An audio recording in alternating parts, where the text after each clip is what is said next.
hindi tawag sa kanya masamang tao eh. Baliko! Tama ka, girly! Baliko nga! Alam nyo ba, itong si Baliko, may pinost. Oo, may pinost siya. Kagabi, alam nyo ko ba ano ang pinost niya kagabi? Ha? Alam nyo kung ano? Puro fake news. Oo, fake news. Alam mo, Baliko, kahit dinelete mo yun, naka-screenshot lahat. Oo. Naka-screenshot. Alam mo kung kanino nakarating yung screenshot? Senator Bongo. Na dinawit mo. Number 2, kay Pulong or kay Deputy House Speaker Paulo Duterte. Oo, nakarating. At nakarating na rin sa Davao, JR. Oo. Alam mo, nakarating na yun. Kung pwede ko nga lang ipakita yung... naku, wag na. Ha? Alam mo, ito nga, tamang-tama itong live ko ngayon, ang title. Oo, tamang-tama. Alam mo kung bakit? Ang title ko ito, Pag ang taong galit, di na niya alam ang tama. Dahil sa galit niya sa kapwa. Oo, hindi mo na alam ang tama. Oo, JR. Hindi mo na alam kung ano ang tama o mali. Oo. Hindi mo na alam. Sa sobrang panggagalaiti mo kay Francis Leo Marcos, yung mga taong opisyal ng gobyerno na hindi mo dapat idawit, dinawit mo kagabi sa post mo. Diba? Pagkatapos mong bumira kay Undersecretary kung ano nang pinagsasabi mo, ha? Na supporter daw ko no sa mga illegal na gawain ng sindikato, sa Pogo, lahat yun naka-screenshot. Oo. Ha? Alam mo, Balikod, di ba may nag-post ka pa? Di ba may nag-comment pa rin sa post mo? Mabuti naman, kinlarify mo. Kasi nagulat ako, pati Pars family, dinamay mo. Naka-post doon. Ha? Alam mo yun, anak ko po. Natatawa na lang ako, promise. Ito ang ano mo, sino? Sabi nito, may nag-comment sa'yo eh. Thank you for your clarification, Kaloy. Di ba? Ito ang sabi mo kagabi, okay, Yosek Densing. Todo puri ka pa eh, di ba? Plastic eh. Di ba? Nako po. Oh. Okay, good afternoon, no? I just want to make a clarification.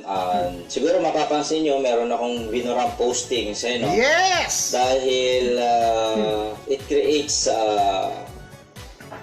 may mga hindi naman direkta, pero it creates kasi others, and I want to clarify things na nagkakasagutan yung mga ibang mga kababayan, yung mga kaibigan, eh, no? So this is to pacify. Nandito pa naman sa akin yung sinend sa akin, but I will revise it for goodness to all. And nag-usap kami ng isang butihing undersecretary na si Yusek Epimaco Densing, no, na deterred, no. Very accommodating yung call, no, and I would like to clean the image of the good Yusek dahil unfair naman sa kanya kasi kita naman natin na siya yung isa sa mga tinitingala ko kasi public servant kasi sa totoo lang napaka-low profile niyan, tao niyan, kumakanta-kanta lang, nagbabati-bati sa mga kaibigan. Hindi kami close, this is the first time na we talked before to 2019. Okay, tigilan na natin yan. Oo, tigilan na natin tong upal na to. Ha? Ang sabi mo, kaibigan mo, ang sabi mo, saludo ka kay Undersecretary Densing. Ang sabi mo, siya na lang ang nag-iisang tao ni Pangulong Duterte sa DILG. Alam mo, napaka-plastic mo, kupal. Oo. Alam mo, kagabi, bago mo dinelete yun, magkausap kami. Ha? I-try mo, tutab ka, Facebook mo na siya. Di ba, tinag mo sa kanya? Magkausap kami. Ha? Magkausap kami kagabi, kaya siya tumawag sa'yo. Kaya kanya kinuntak sa messenger mo. Ano ba, natakot ka? Ha? Natakot ka? Kasi una-una, undersecretary yan. Kaya kang ipa-deport. Pangalawa, senador, dinawit mo. Di ba? Pangatlo, anak ng Pangulo. Ha? Anak ng Pangulo na Deputy House Speaker, dinawit mo sa sinasabi mong sindikato. Lahat yun, kupal. Naka-screenshot. Maliban sa screenshot dito, ha? At maliban sa screenshot dito, naka-screenshot din sa mga cellphone ko, gago. So may pakita ko yung sample na pinagkasabi mo kay Yosek Densing? Ha? Gusto mo ipakita ko sa'yo, Tukmol?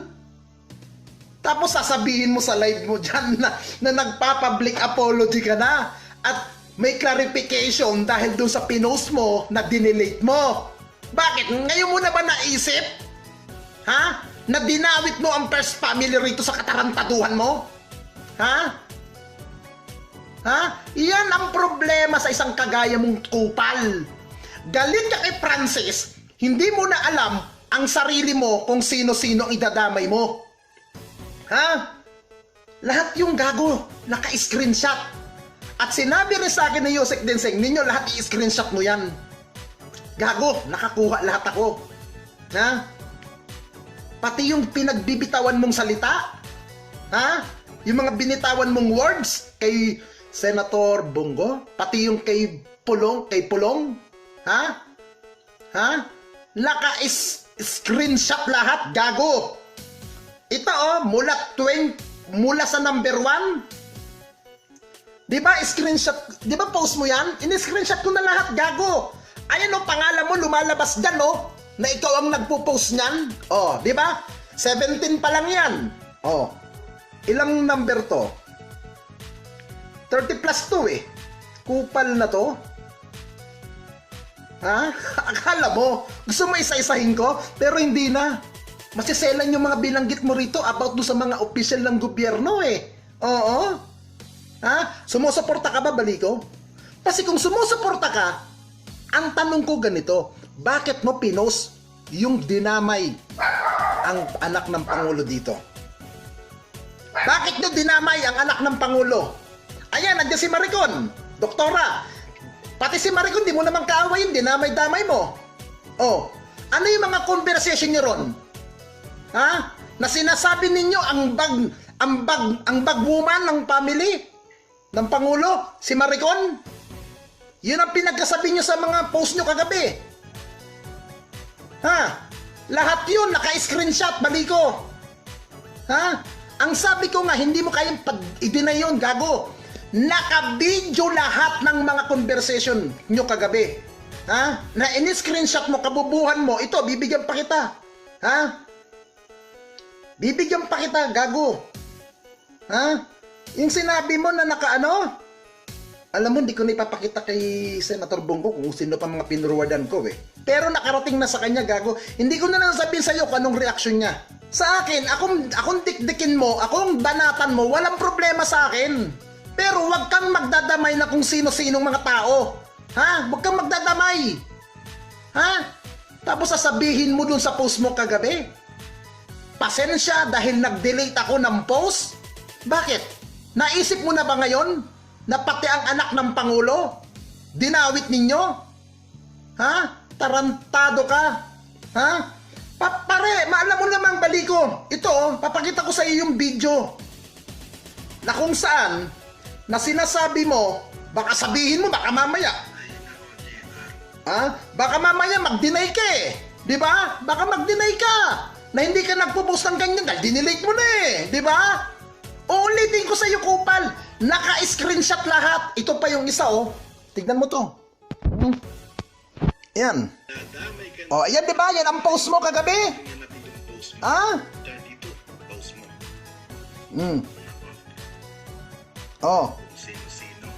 Di ba? Yan yun, sandali. Parang di mabasa nung kung anong pinagpo-post mo, gago. Ha? Para masira-siyo, undersecret. Ayan di ba ito ang nagbigay sa'yo? Ayan si Steve Esteban, in-screenshot mo, Baliko. Ayan Alam mo, Baliko, yung pinagmamayabang mo na hindi ka madi-deport, gago, mag-isip ka na. Anak ng presidente ng Republika ng Bansa ang dinamay mo sa katarantaduhan mo. Isang senador pa, dinamay mo. Ha? Ano ang akala mo? Lusot ka rin sa pinost mo? Ha? Tanga! Ha? Naniwala ka doon kay Kay bigoting kupal na kamukha mo? Naniwala ka ron dahil pareho kayong tanga? Pareho kayong mga buki ng ina ninyo? Ha? Ayan o, pinost. Gago! Irerekta ko yan kay DOJ Secretary Gibara. Nang ina ka. Sasabihin mo, NBI? Irerekta ko lahat ito kay DOJ Secretary Gibara. Tarantado ka. Kinang ina mo. Alam mo, kung galit ka sa akin, huwag mong idadamay ang first family dito. Huwag mong idadamay si Senator Bongo dito. Walang pakialam si Bongo sa problema mo kay Francis Leo Marcos. Tangina ka. Pati yung undersecretary Matino sa DILG, dinamay mo pa? Kinang ina mo. Anong utak meron ka? Ha? DDS ka pa ba? Marcos loyalist ka pa ba? Hindi gawain ng pro Duterte yan. Ha? Kung DDS kang kupal ka, poprotektahan mo ang Pangulo. Hindi yung ikaw pang magpapakalat para idawit ang pamilya ng Pangulo rito. Tanginan to. Ipaliwanag mo yan kung bakit dinamay ninyo.